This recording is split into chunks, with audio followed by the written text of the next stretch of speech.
দাঁড়াও মা, এই খাবারটা তুমি খাবে না। পায়েল, খাবারটা নিয়ে যাও। কেন, কি হলো? এ নাও, খাবারটা ধরো। তুমি ঘরের খাবার খাবে না, আমি বাইরে থেকে অর্ডার করে দিচ্ছি, সেই খাবার খাবে। কেন রে, বাইরের খাবার অর্ডার করবি কেন আমার জন্য? আমি তো ঘরের খাবারই খাই। তুমি এই খাবার খাবে না, এই খাবারটা আমি খেয়ে নেবো কিংবা ও নিজে খেয়ে নেবে।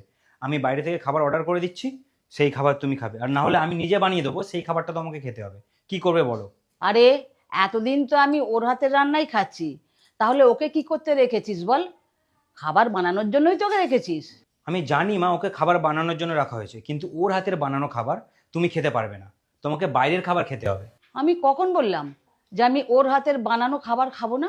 ও আচ্ছা, তাহলে তোমার মনেই নেই ওর মেয়ের সাথে তুমি কালকে কি ব্যবহার করেছো? কতবার তোকে বলেছি তোর নিজের মেয়েকে কোনোদিন আমাদের বাড়িতে নিয়ে আসবি না। কেন মা, কি হয়েছে? আপনি আমাকে বলুন না, ও কি কিছু ভুল করেছে?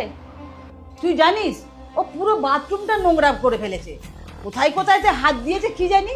আমার তো মনে হয় না তোরা আদৌ চান করিস কিনা, আর এটাও মনে হয় না যে তোরা পরিষ্কারে থাকিস কিনা। শোন, এ বাড়িতে যদি কাজ করতে হয় না, একে তাহলে এ বাড়িতে কোনোদিনও আনবি না, এই আমি বলে দিলাম। না মা, আসলে ও স্কুল আজকে ছুটি ছিল তো, তাই আমি ওকে আমার সাথে করে এনেছি।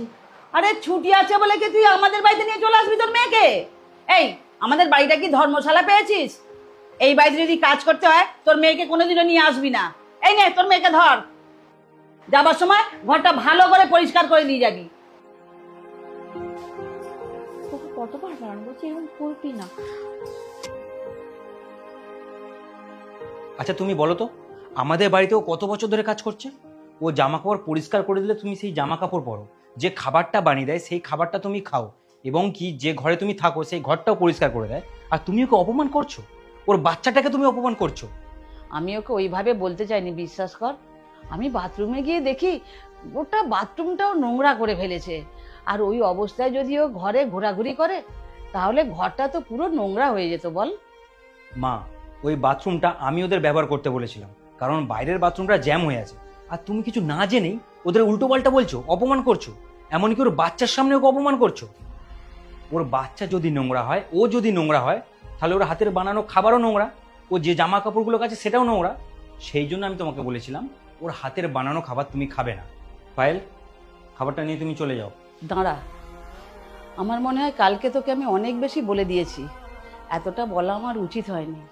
আরে এতদিন তো আমি তোর হাতের রান্নাই খাচ্ছিলাম, তাও তোকে আমি কালকে উল্টোপাল্টা এত কিছু বলে দিলাম।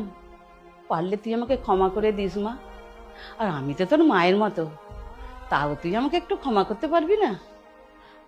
না মা,